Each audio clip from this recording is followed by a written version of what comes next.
नमस्कार देवियों और सज्जनों, आज हम आपको एक ऐसी दास्तान सुनाने जा रहे हैं जिसने न सिर्फ भारत बल्कि पूरी मानवता को झकझोर कर रख दिया था। ये कहानी है उस दौर की जब इंसान ने अंधेरे से लड़कर उम्मीद की एक नई किरण पाई थी। उस समय हर सुबह एक नई चुनौती लेकर आती थी, लेकिन लोगों के दिलों में उम्मीद की लौ कभी बुझी नहीं। कल्पना कीजिए जब एक बीमारी चेचक ने पूरी दुनिया को डर के साए में डाल दिया था। हर गली, हर मोहल्ले में इसका खौफ था और लोग एक दूसरे से मिलने से भी डरने लगे थे। ये बीमारी अमीर गरीब, बच्चे बूढ़े किसी को नहीं छोड़ती थी। अपने पीछे यह सिर्फ तबाही, बिछड़न और दर्द छोड़ जाती थी। परिवार उजड़ जाते थे और समाज में मातम छा जाता था। चेचक के लक्षण तेज बुखार, बदन दर्द और पूरे शरीर पर भयानक दाने लोगों के लिए मौत का पैगाम बन जाते थे।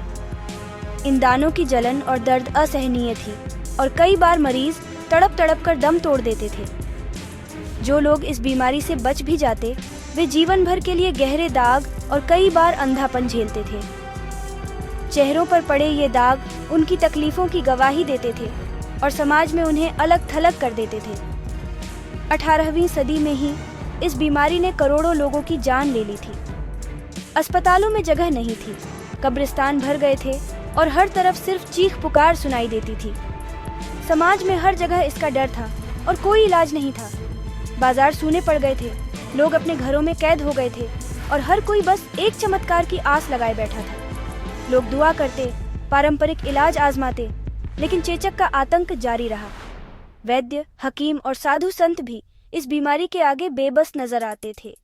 इंसानियत को एक नायक की तलाश थी, कोई जो इस अंधेरे को चीर सके और मानवता को फिर से जीने की उम्मीद दे सके। इसी निराशा के दौर में इंग्लैंड के बर्कली गांव में डॉक्टर एडवर्ड जेनर रहते थे। यह गांव हरे भरे खेतों और शांत गलियों से घिरा था, लेकिन यहाँ के लोगों की जिंदगी उस समय बेहद मुश्किल थी।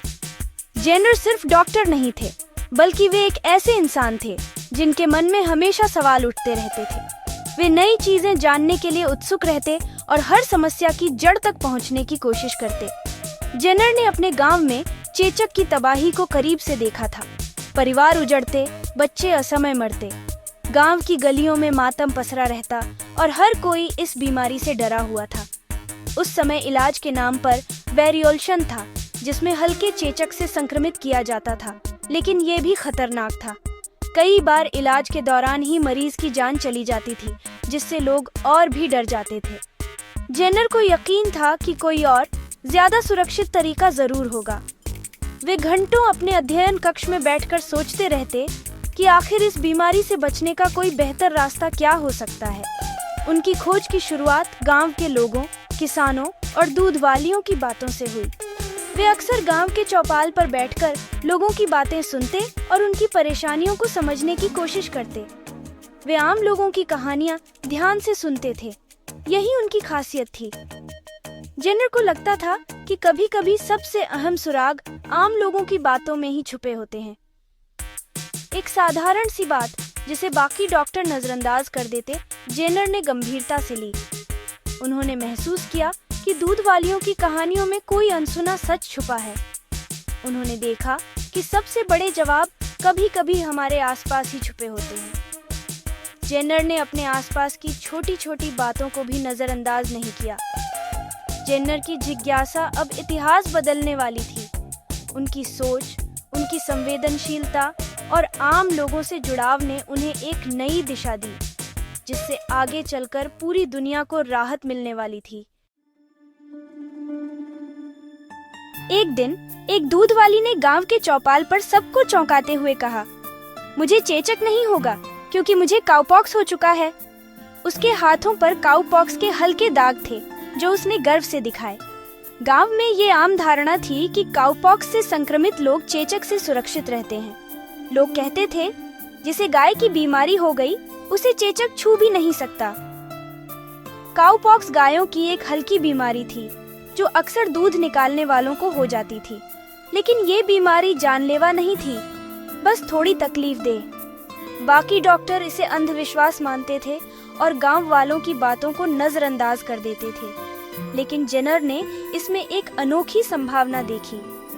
उन्होंने कई दूध वालियों और खेतों में काम करने वाले मजदूरों से विस्तार से बात की, उनकी कहानियां सुनी और पाया कि जिन्हें काउपॉक्स हुआ वे सचमुच चेचक से बचे रहे। ये सिर्फ संयोग नहीं था, एक पैटर्न था जो बार बार सामने आ रहा था। जेनर ने अपने नोट्स में हर छोटी बड़ी बात दर्ज की। जेनर ने सोचा, क्या काउपॉक्स का वायरस शरीर को चेचक से लड़ने के लिए तैयार कर सकता है? ये विचार उस समय के लिए क्रांतिकारी था, क्योंकि इससे लाखों जानें बच सकती थी। ज्ञान कभी कभी सबसे साधारण जगहों से मिलता है। यहाँ भी वही हुआ। गांव की सादगी में छुपा था एक बड़ा रहस्य। जेनर ने लोक ज्ञान में विज्ञान की चाबी खोज ली थी और इसी से शुरू हुई एक नई क्रांति, वैक्सीन की खोज। सिद्धांत को साबित करने के लिए जेनर ने 1796 में एक साहसिक प्रयोग किया। उन्होंने अपने माली के 8 साल के बेटे जेम्स फिप्स को चुना। जेम्स को काउपॉक्स से संक्रमित किया गया। सिर्फ हल्का बुखार और घाव हुआ, बच्चा ठीक हो गया। असली परीक्षा थी, क्या अब चेचक का वायरस असर करेगा? 6 हफ्ते बाद जेम्स को चेचक के वायरस से अवगत कराया गया। जेनर की सांसें थमी होंगी, लेकिन जेम्स को चेचक नहीं हुआ। जेनर ने साबित कर दिया, काउपॉक्स से टीकाकरण चेचक से सुरक्षा देता है। उन्होंने इस प्रक्रिया को वैक्सीनेशन नाम दिया, वक्का यानी गाय से। एक छोटे बच्चे पर किया गया ये प्रयोग मानव इतिहास की सबसे बड़ी चिकित्सा खोज बन गया। अब दुनिया के पास चेचक के खिलाफ एक असली हथियार था। जेनर की सफलता की खबर तेजी से फैली। शुरुआत में संदेह था, लेकिन परिणाम इतने स्पष्ट थे कि विरोध टिक नहीं सका। जिन समुदायों ने वैक्सीनेशन अपनाया, वहां चेचक के मामले तेजी से घटे। पहली बार मानवता के पास बीमारी से बचाव का तरीका था। मौतें कम हुई, जीवन प्रत्याशा बढ़ी और समाज में उम्मीद लौटी। जेनर की खोज ने इम्यूनोलॉजी का रास्ता खोला। अब दूसरी बीमारियों के लिए भी वैक्सीन बनने लगे। 1980 में WHO के नेतृत्व में चेचक को पूरी दुनिया से मिटा दिया गया। ये मानव इतिहास की सबसे बड़ी सार्वजनिक स्वास्थ्य जीत थी। सब कुछ शुरू हुआ एक डॉक्टर, एक दूध वाली और एक बच्चे से, साहस और विज्ञान की जीत। भारत में चेचक को शीतला माता के रूप में जाना जाता था, डर और आस्था दोनों का प्रतीक। जब जेनर की वैक्सीन भारत पहुंची तो ये एक ऐतिहासिक पल था। 1802 में मुंबई में पहली बार वैक्सीनेशन हुआ। उस समय बिना रेफ्रिजरेशन के वैक्सीन को जिंदा रखने के लिए आर्म टू आर्म ट्रांसफर किया गया। ये जिंदा चेन बनाकर वैक्सीन भारत लाई गई, एक अद्भुत जुगाड़। ब्रिटिश प्रशासन और भारतीय डॉक्टरों ने मिलकर वैक्सीनेशन सेंटर खोले। गांव-गांव तक वैक्सीनेशन पहुंचाने के लिए स्थानीय लोगों को प्रशिक्षित किया गया। पुरानी खतरनाक वेरियोल्शन की जगह अब सुरक्षित जेनेरियन वैक्सीनेशन ने ले ली। ये एक विशाल सार्वजनिक स्वास्थ्य अभियान की शुरुआत थी, लेकिन नई पद्धति को अपनाने में कई सामाजिक और सांस्कृतिक चुनौतियां भी थीं। वैक्सीनेशन के खिलाफ डर और अफवाहें तेजी से फैली। लोगों को गाय से निकले पदार्थ को शरीर में डालने से डर लगता था। कुछ धार्मिक नेताओं ने इसे गलत बताया और अफवाहें फैलने लगी। कार्टून, पर्चे, यहाँ तक कि कहा गया कि वैक्सीनेशन से सींग निकल आएंगे। डॉक्टरों और स्वास्थ्य कर्मियों को लोगों का भरोसा जीतने के लिए कड़ी मेहनत करनी पड़ी। वे अपने बच्चों को पहले वैक्सीनेट करते, गांव-गांव जाकर समझाते।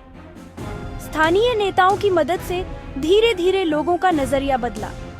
जब लोगों ने देखा कि वैक्सीनेटेड बच्चे चेचक से बच रहे हैं, तो विश्वास बढ़ा। ये सिर्फ वायरस से नहीं, बल्कि डर और अज्ञानता से भी लड़ाई थी। आखिरकार तर्क और विज्ञान की जीत हुई। मानवता ने स्वास्थ्य को चुना।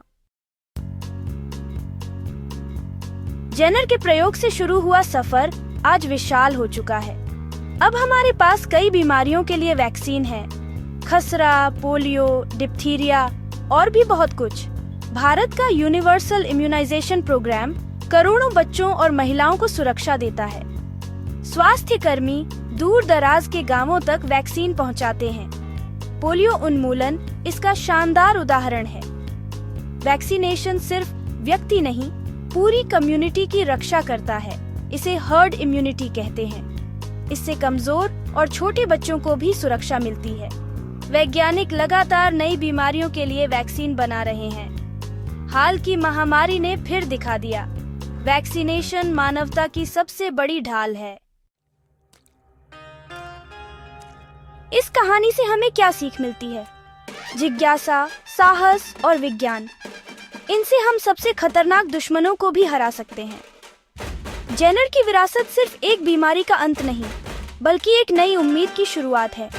वैक्सीनेशन हमारी सामूहिक जिम्मेदारी है, अपने बच्चों, बुजुर्गों और समाज के लिए। जब हम अपने बच्चों को वैक्सीनेट करते हैं तो हम एक मजबूत, स्वस्थ भविष्य की नींव रखते हैं। बीमारी से लड़ाई अभी खत्म नहीं हुई, लेकिन ये कहानी हमें उम्मीद देती है। जब हम मिलकर विज्ञान पर भरोसा कर आगे बढ़ते हैं तो हर चुनौती पार कर सकते हैं। ये कहानी हर बच्चे को सुनानी चाहिए ताकि वे इसकी अहमियत समझें। आइए इस चमत्कार को अपनाएं और एक स्वस्थ भविष्य की ओर बढ़ें। धन्यवाद। शुभ रात्रि।